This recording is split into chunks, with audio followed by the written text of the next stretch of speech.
Salam alaikum wa rahmatullahi wa barakatuh. Aujourd'hui, nous allons étudier la charge et la décharge d'un condensateur en utilisant une carte d'Arduino Uno, une plaque d'essai, un potentiomètre de 5 kΩ que je vais le placer ici. Voilà. Un condensateur de capacité 470 microfarad, il est là.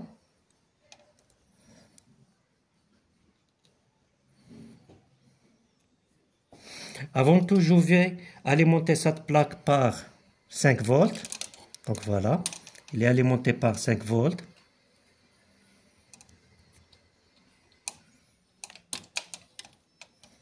Donc il est alimenté par 5 volts. Donc là, j'ai le fil du potentiomètre vers la plaque, de potentiomètre vers le condensateur, et du condensateur, je vais boucler vers la borne négative de la plaque. Donc pour la visualisation, donc c'est une visualisation de la tension aux bornes du condensateur. Donc je vais choisir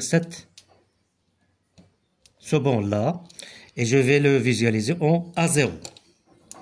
Donc c'est ça le montage, il est très simple. Donc j'alimente la plaque avec plus 5 volts, de l'alimentation positive vers mon potentiomètre de 5 kΩ, de 5 kΩ vers le condensateur de 470 microfarad, et du condensateur là, je ferme le circuit électrique. Donc pour la visualisation, je vais choisir mon code.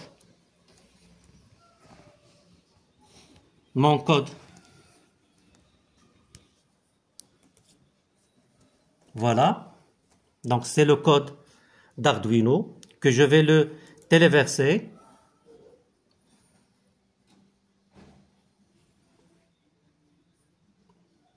Voilà, donc il est téléversé.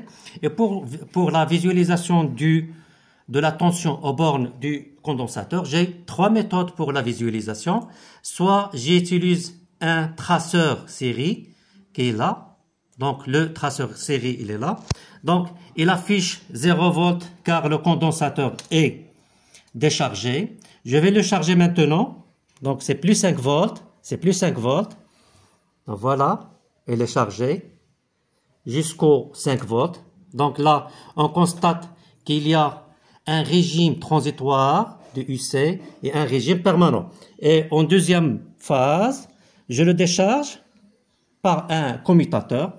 Et là, je vois que le condensateur se décharge avec la même constante du temps, car j'ai toujours choisi taux 1 est égal à taux 2, c'est-à-dire que taux de la charge est égal à taux de la décharge. Donc voilà, là, c'est la décharge. Je peux aussi, là, c'est la charge du condensateur, en utilisant toujours l'Arduino, avec un temps de charge qui est égal à R fois C, et que UC max est égal à 5 volts. C'est la tension d'alimentation. Je peux aussi utiliser une deuxième méthode pour la visualisation. C'est la méthode en utilisant là un moniteur série. Et le moniteur série, c'est-à-dire, c'est un moniteur qui nous donne un tableau de valeur de la variation du UC en fonction du temps. Et là, je vois là, donc c'est 0, ça c'est une variation de UC jusqu'à la tension maximale qui est 5 volts. Ça, c'est une deuxième méthode. Et bien sûr, je peux enregistrer ce tableau de valeur et l'étudier avec des logiciels de traitement comme GeoGebra, par exemple.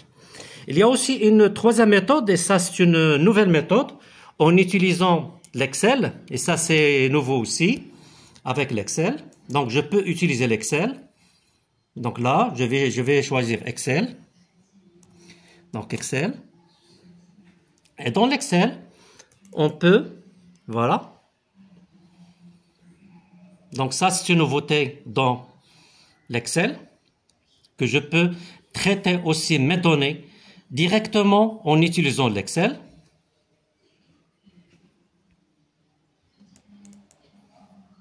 Voilà, donc, nouveau fichier. Et j'utilise aussi le data streamer que je peux, le data streamer, ce data streamer que je peux, il est là, mon data streamer, il est là, que je peux l'activer dans le fichier propriété, et j'active le data streamer.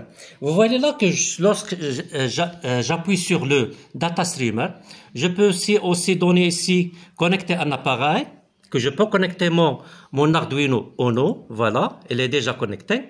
Lorsque je connecte mon Arduino Uno, vous voyez là qu'il me donne 10 chaînes de valeurs que je peux enregistrer. Ça, c'est le temps écoulé. Et ça, ce sont les chaînes. Étant donné que je veux tout simplement enregistrer seulement la tension aux bornes du condensateur, c'est-à-dire que je vais utiliser seulement la chaîne 1. Donc, je vais prendre là, commencer la diffusion. Donc, connecter l'appareil, il est déjà connecté. Donc, connecter un appareil, Arduino, en utilisant l'Arduino Uno.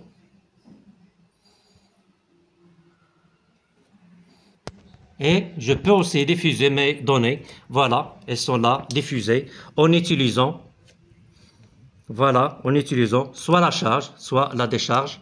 Et bien sûr, enregistrer ces données sous forme de fichiers Excel que je peux l'exporter vers un logiciel de traitement de données, et ça sera encore plus facile avec ce data streamer. Merci bien.